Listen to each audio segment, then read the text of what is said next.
Hello అందరికీ welcome to Priyanka Praveen నా diaries channel. ఈ వీడియో జస్ట్ ఫర్ అవేర్నెస్కి మాత్రమే.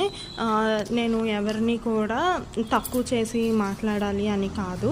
ఇది ఇక్కడ హౌస్ కన్స్ట్రక్షన్ అవుతుంది. ఇక్కడ మేము హౌస్కి రెంట్కుంటున్న ఓనర్ కన్స్ట్రక్షన్ అవుతుంది. ఇక్కడ చూసారా బైక్స్, కారు అంతా ఎలా స్పాయిల్ అయిపోయి ఉన్నదో.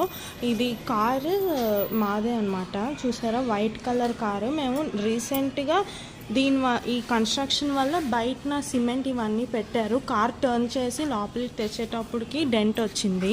డెంట్ వస్తే ఈ డెంట్ రిపేర్కి అందరికీ తెలిసిందే, షోరూమ్కి ఇచ్చుకుంటే మనకి ఎలాగైనా సరే 7K తీసుకుంటారు.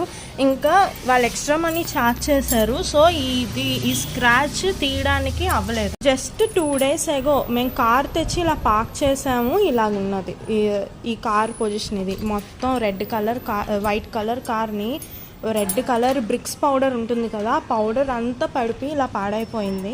ఇప్పుడు వాష్ చేయడానికి తెచ్చామన్నమాట. మేము ఓనర్కి చెప్తే మాత్రం ఆవిడ కదా మీరే కవర్ చేసుకోవాలి, మమ్మల్ని అడుగుతారేంటి అన్నది. మాకే కాదు అందరికీ ఇదే పొజిషన్. ఈ కార్ కూడా అంతే డస్ట్గా ఉన్నది. అసలు ఈ పెయిన్ అన్నది ఈ కారు మీరు ప్రొటెక్ట్ చేసుకోవాలి, కవర్ వేసుకోవాలి. ఇంత మొత్తం ఈ ఏరియా మొత్తం కవర్డే ఉన్నదని చెప్పి మేము కవర్ తీసుకోలేదు. ఈ హౌస్ రెంట్ పే చేయాలి, కార్ లోన్, ఈఎంఐ చాలా ఉంటాయి మనం చూసుకొని. అందుకే ఇంక మేము ఆ గొడవలో పడి ఇంక మేము కవర్ తీసుకోలేదు. ఇప్పుడు ఏమో ఆవిడ ఇలా మాట్లాడుతున్నారు. ఇదేదో ముందే చెప్పుంటే మేము ముందు అట్లీస్ట్ కార్ అయినా సరే ఎక్కడైనా సరే పార్క్ చేసి ఉండును.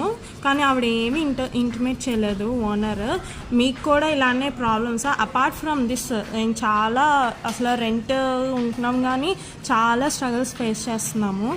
ఇప్పుడు కార్ వాష్ చేసుకుంటున్నాం అనమాట. అది కూడా నైట్ టైం వర్క్ అవ్వదు కాబట్టి. ఈ కార్ వాష్ మేము రీసెంట్గా చేసి తెచ్చాం కదా, ఈ డెంట్ అన్ని రిపేర్ చేసుకొని.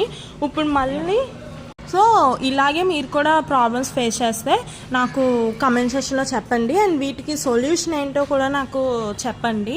Thank you for watching. Like, share, subscribe.